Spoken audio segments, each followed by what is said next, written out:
오늘 이 저녁의 시간들이 우리의 삶 속에 넘치는 하나님의 은혜를 경험하고 또 말씀을 통해 주시는 하나님의 풍성한 은혜와 기쁨과 감격을 경험할 수 있는 귀한 시간이 되시기를 간절히 바랍니다.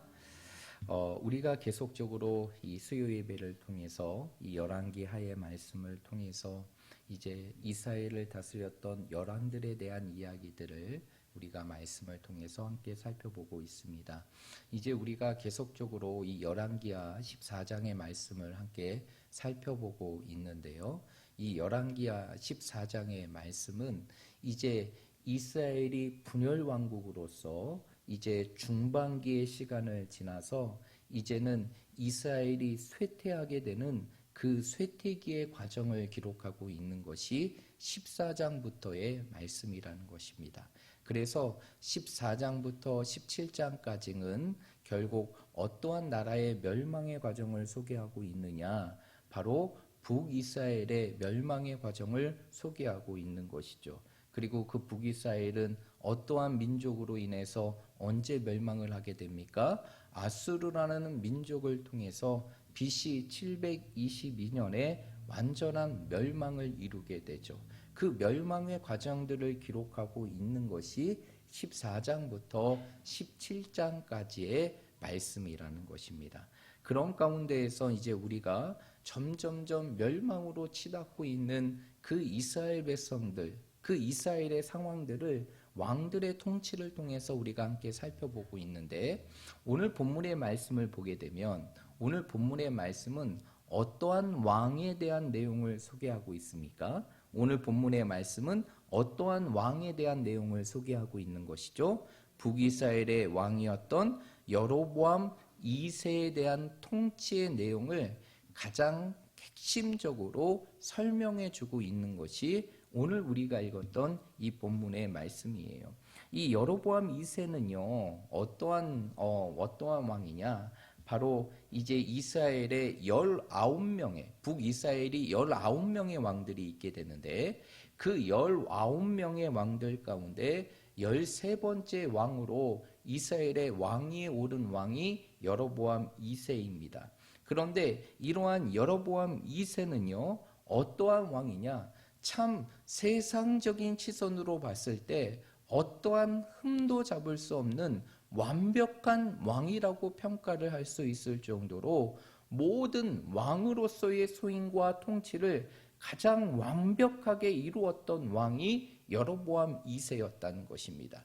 그런데 이러한 여로보암의 2세에 대한 평가를 어디 기록하고 있느냐? 오늘 말씀이 기록하고 있는데, 이 여로보암 2세에 대한 말씀 가운데 오늘 25절의 말씀에 보면 그가 이루었던 하나의 업적을 소개하고 있는데, 25절 하반절의 말씀에 보니까 그가 어디서부터 어디까지의 영토를 회복하게 되느냐? 하맛 어기에서부터 아라바 바다까지의 영토를 회복하게 됩니다.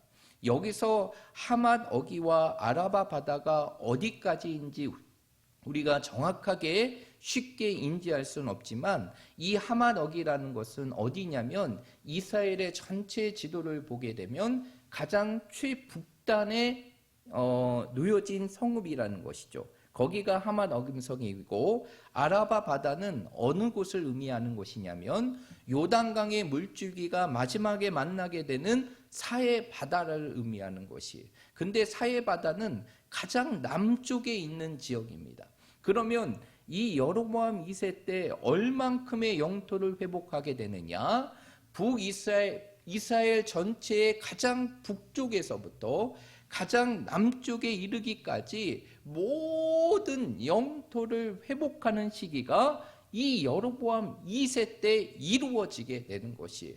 여기는 그 당시에 시국적인 상황들이 펼쳐지긴 하지만 하나님의 놀라운 계획과 섭리 속에서 이 여로보암 2세를 통하여 이러한 놀라운 영토의 회복이 이루어집니다. 이러한 영토의 회복은 과거의 영광을 회복하는 것인데, 어느 시대의 영광을 회복하는 것이냐? 우리가 잘 알고 있는 다윗, 이스라엘의 역사 속에서 가장 부국광병의 시기가 가장 잘 이루어졌던 그 다윗의 시대의 모든 영토를 회복했던 사람이 바로 누구냐면 오늘 말씀에 나와 있는 여로보암 2세라는 것이죠.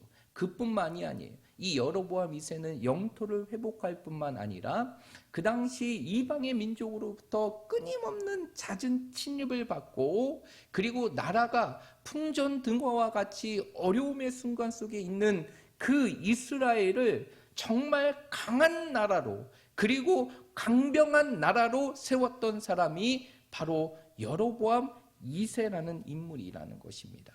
그런데 이러한 놀라운 성과와 성공을 거뒀음에도 불구하고 오늘 본문의 말씀을 보게 되면 하나님은 그 여로보암 2세를 향하여 어떠한 평가를 하고 있습니까? 오늘 우리가 읽었던 본문의 말씀 24절의 말씀에 보면 하나님께서 이 여로보암 2세를 향한 평가에 대한 내용을 24절에서 기록하고 있는데 우리 24절의 말씀 한번 읽어보겠습니다.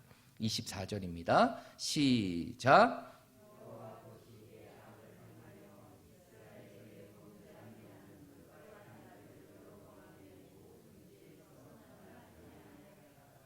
네, 오늘 24절의 말씀에 보니까 일단 여로보암 2세는 하나님 앞에 무엇을 행한 사람이라고 평가를 받죠? 악을 행한 사람이다 라고 얘기합니다. 그리고 악을 행할 뿐만 아니라 어디의 죄에서 떠나지 아니하였음을 설명하고 있습니까? 여로보암의 죄에서 떠나지 아니하였다라고 얘기해요. 비록 그가 외적으로는 많은 업적을 남기고 잃어버렸던 이스라엘의 영토를 회복하고 나라를 세우는 일에 누구보다도 헌신하여 많은 성공을 이루었지만 하나님 앞에서 그는 어떠한 평가를 받고 있느냐? 하나님 앞에 악을 행했을 뿐만 아니라 이제 그 전에 모든 이스라엘의 왕들과 같이 누구의 죄를 떠나지 않았던 것입니까? 여로보암의 죄를 떠나지 아니었던 그러한 평가를 받았던 왕이 바로 누구냐면 여로보암 2세라는 것이에요. 그렇다고 하면 오늘 이러한 여로보암의 2세의 모습을 통해서 그의 통치의 모습과 그리고 그를 향한 하나님의 평가의 모습을 통해서 오늘 이 시대를 살아가는 우리들이 우리의 삶 속에서 기억해야 될 중요한 메시지가 있는데 그것은 바로 무엇이냐? 믿음으로 이 세상을 살아가는 성도들은 세상이나 사람이 우리를 바라보는 우리를 향한 평가보다 더 중요한 평가가 있는데 그 평가는 누구의 평가라는 것입니까? 하나님의 평가라는 사실을 우리에게 가르쳐 주는 것이에요. 여러분, 인생의 성공의 기준이 무엇입니까? 여러분이 생각하는 성공의 기준은 무엇일까요? 여러분이 생각하는 성공의 모습은 어떠한 것입니까? 세상 속에서 성공은 이렇게 설명하고 있어요. 세상에서 말하는 성공은 이 땅에서 무엇인가를 남기는 삶, 그것이 바로 성공이라고 하고 다른 사람과 자신을 구별할 수 있는 무엇을 이 땅에 이루어 놓은 삶을 우리는 세상의 성공으로 보고 있다는 것이에요. 그러나 우리가 기억해야 될 것이 있어요. 이거는 세상의 기준의 성공이고 하나님 기준의 성공이 결코 아니라는 것입니다. 그러면 하나님께서 정말 보시기에 인정하는 그 성공은, 그리고 성경에서 말하는 성공이라는 것은 결국 어디에 있는 것이냐? 세상을 향한 평가에 있는 것이 아니라 우리 한 사람 한 사람을 바라보시는 누구의 평가에 있다는 것입니까? 하나님의 평가에 있다는 것이에요. 여러분, 우리가 이것을 분명하게 생각하며 인생의 삶을 살아가야 되는 것이, 여러분, 우리가 누구 앞에 인생의 삶을 살아갑니까? 세상 앞에 살아가고 사람들 앞에 살아가지만 정말 우리의 인생의 삶의 가장 중요한 분은, 우리의 인생의 삶의 기준이 되는 분은 세상이나 사람이 아니라 누구라는 것입니까? 하나님이라는 것이에요. 그러기에 결국 우리의 인생의 삶 속에 진정한 성공은 세상의 평가로부터 우리에게 주어지는 것이 아니라 우리를 향한 하나님의 평가에서 이루어진다는 것이에요. 그 결과로 보게 되면 오늘 여로보암은요, 하나님 앞에 어떠한 인생입니까? 성공한 인생일까요? 아니면 실패한 인생입니까? 어떠한 인생이에요?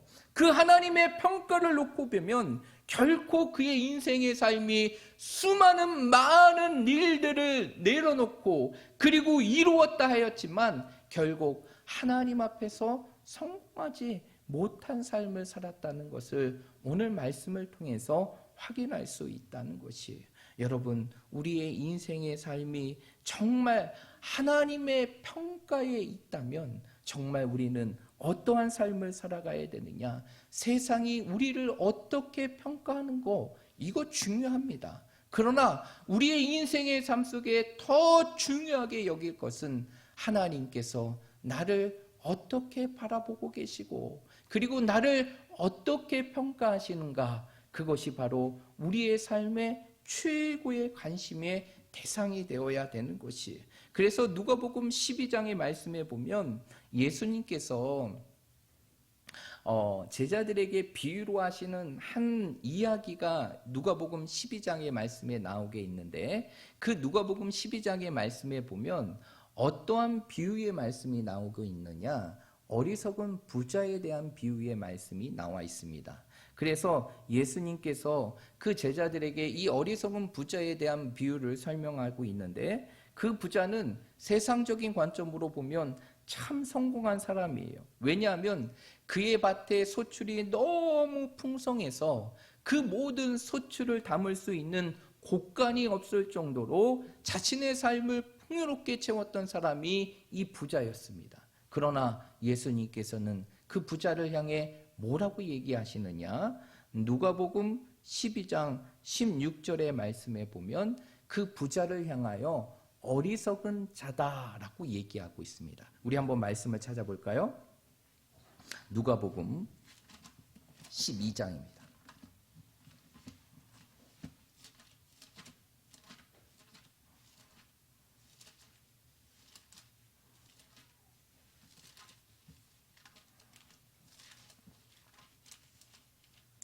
누가복음 12장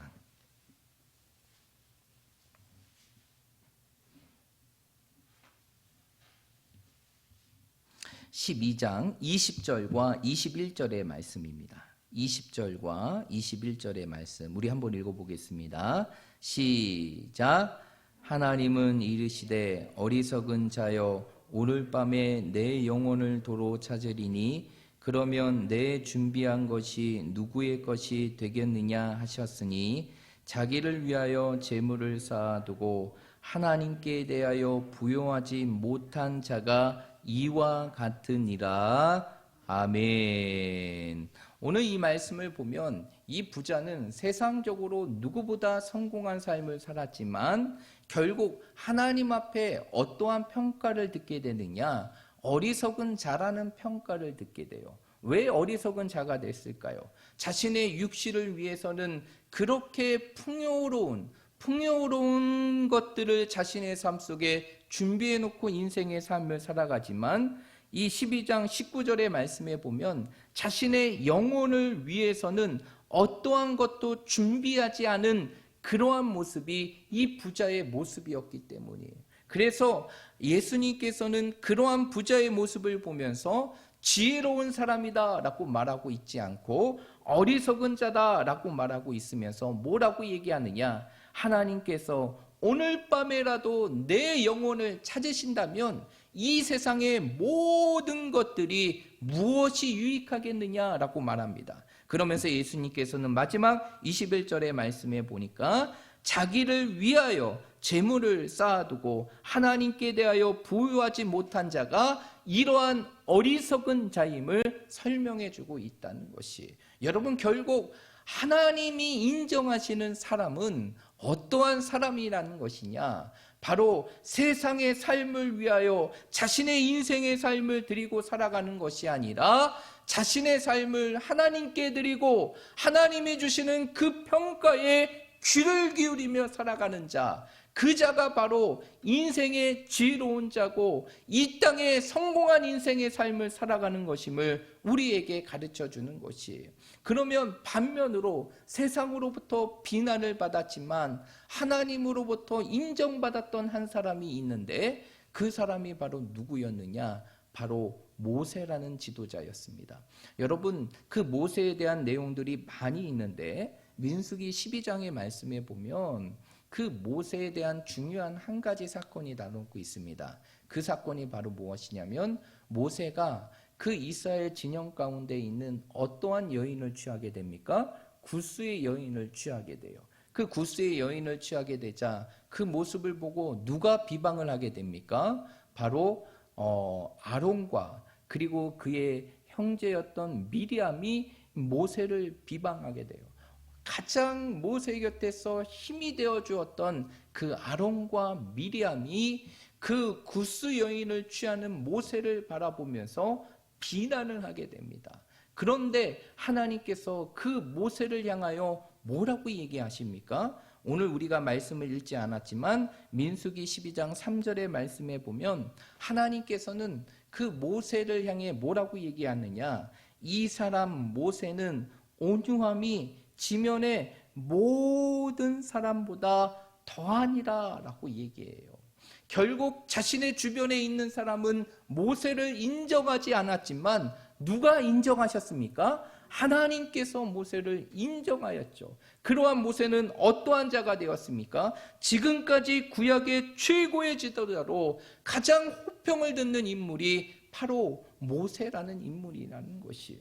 여러분, 이것은요 우리의 삶 속에 무엇을 가르쳐 주는 것일까요? 우리의 인생의 삶의 진정한 성공은 어디에서 오는 것이냐? 세상의 평가에서 오는 것이 아니라 우리를 향한 하나님의 평가에서 온다는 것이에요.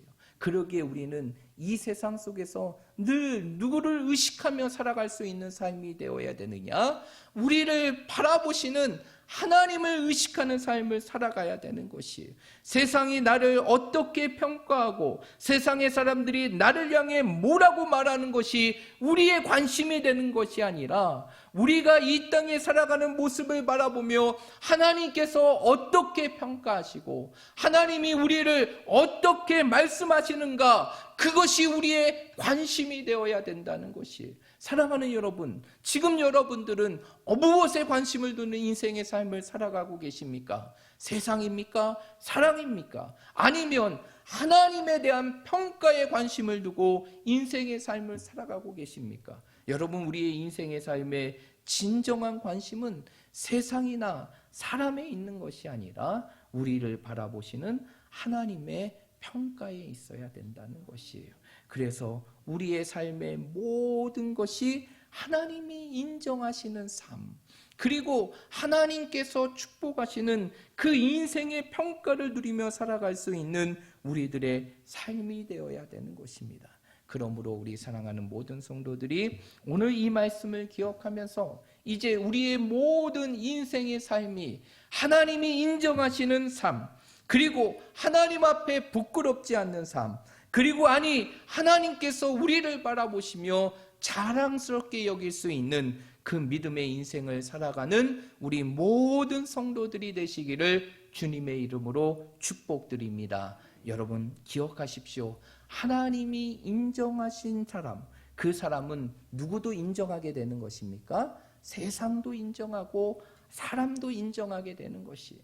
그러나 하나님의 인정을 받지 못하는 자들은 세상으로부터나 사람으로부터 소외되는 삶을 살아갈 수 있는 것이에요. 여러분, 우리의 삶의 진정한 평가는 결국 세상이나 사람에 있는 것이 아니라 나를 바라보시는 하나님께 있다는 사실을 늘 여러분의 삶 속에 기억하시고 늘 나를 바라보시는 그 하나님의 평가가 어떠한지를 늘 우리의 관심이 되어서 늘 우리의 삶이 진정으로 하나님이 인정하시는 성도와 자녀와 이 땅의 주님의 종으로 그 인생의 삶을 아름답게 살아가는 우리 모든 성도들이 되시기를 간절히 축복합니다.